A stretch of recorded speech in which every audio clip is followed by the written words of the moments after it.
Hey guys, AJ here back with another one for you. So apparently all the women in Iceland were on strike last Tuesday. And funny how Iceland's infrastructure just kept going. Funny how that works, right guys? So we're going to get into this, but before we do, like, subscribe, drop a comment. It really helps keep this channel going. Check out my lives. Those are in the community tab. Check out my second channel linked in the description. And everyone, let's get into this. Iceland joining an estimated 100,000 women in her country on a 24-hour strike demanding full gender equality. More than 100,000 people showing up at a rally in the capital, Reykjavik, calling for the wage gap to be closed. According to statistics, Iceland, women on average earn 21% less than men. Today's walkout is the first such event since 1975, when 90% of women refused to work, clean, or look after their children, expressing their anger at discrimination in the workplace. The following year, Iceland passed a law guaranteeing equal rights regardless of gender. Now that was in 1976, guys. And they're still protesting to this day. I was like, let's just say that this number is correct, and 100,000 women went on strike. Okay, Iceland only has 380,000 people, and you notice how the lights were still on, the buses kept going, the fuel, everything is going. Gee, maybe because all the men are the ones that are actually making society go, right, guys? How do you think that a men's strike would go? How do you think, if not even a majority, if a large minority of men went on strike? How do you think things would go? Drop that in the comments. Here we have the actual news story. So women across Iceland, including the Prime Minister, go on strike for equal pay and no more violence. Schools, shops, banks, and Iceland's famous swimming pools shut on Tuesday as women in Iceland, including the Prime Minister, went on strike to push for an end to equal pay and gender-based violence. Icelanders awoke to all-male news teams announcing shutdowns across the country, with public transport delayed, hospitals understaffed, hotel rooms unclean, trade unions and hotels uncleaned. Trade unions and the strike's main organizers called on women and non-binary people. Wait a minute, aren't there some non-binary people that are males? But this is proof, guys, that when it comes to all of this foolishness, all this foolishness, right? Most of the non-binaries tend to be females, okay?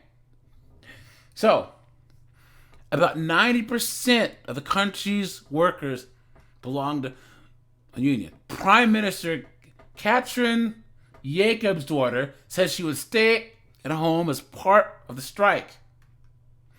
So there's 380,000 people in Iceland. And I'm a sidebar here, guys. I love Iceland. I went there 2 years ago. It was one of my favorite vacations ever. The people are nice. The food is good. Reykjavik's amazing. But it turns out that there's a whole bunch of knuckleheads in Iceland. Okay. Iceland has 380,000 people. It has been rated the most gender equal country 14 years in a row by the World Economic Forum, which measures pay, education, healthcare, and other factors. So the World Economic Forum says that everything is gender equal. What is going on? And it's still not enough. And let's get honest, guys. We know why the men in Iceland earn more. Iceland's a rough, tough country, so there's a whole lot of blue-collar jobs.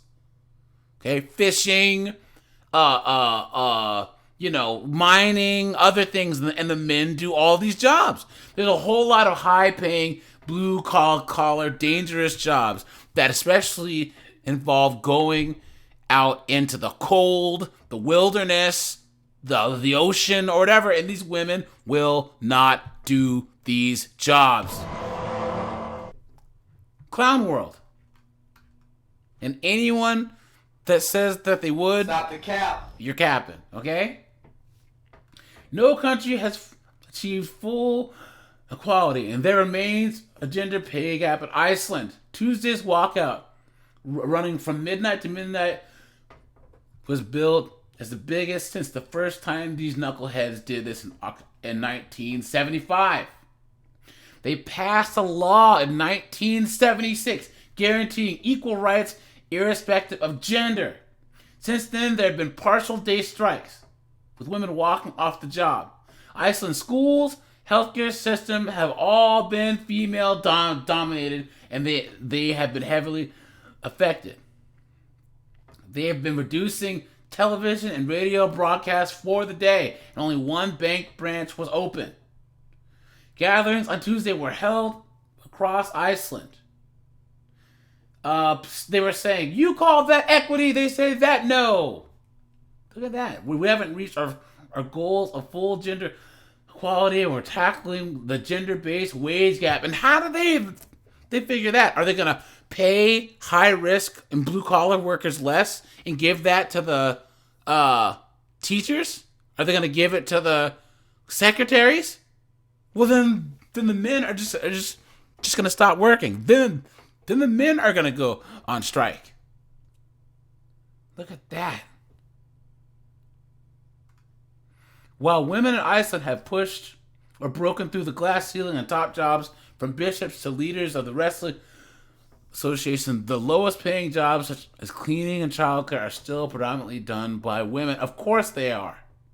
And here's another thing. So the work, Iceland's tourism-dominated economy also depends on immigrants who work longer hours and take home the lowest salaries. Around 22% of the female workforce is foreign-born. Are they marching for that? No. Clown world, guys. Absolute clown world. These women, they actually think that this is going to do something. They actually do. We're going to march. Everything's going to be great.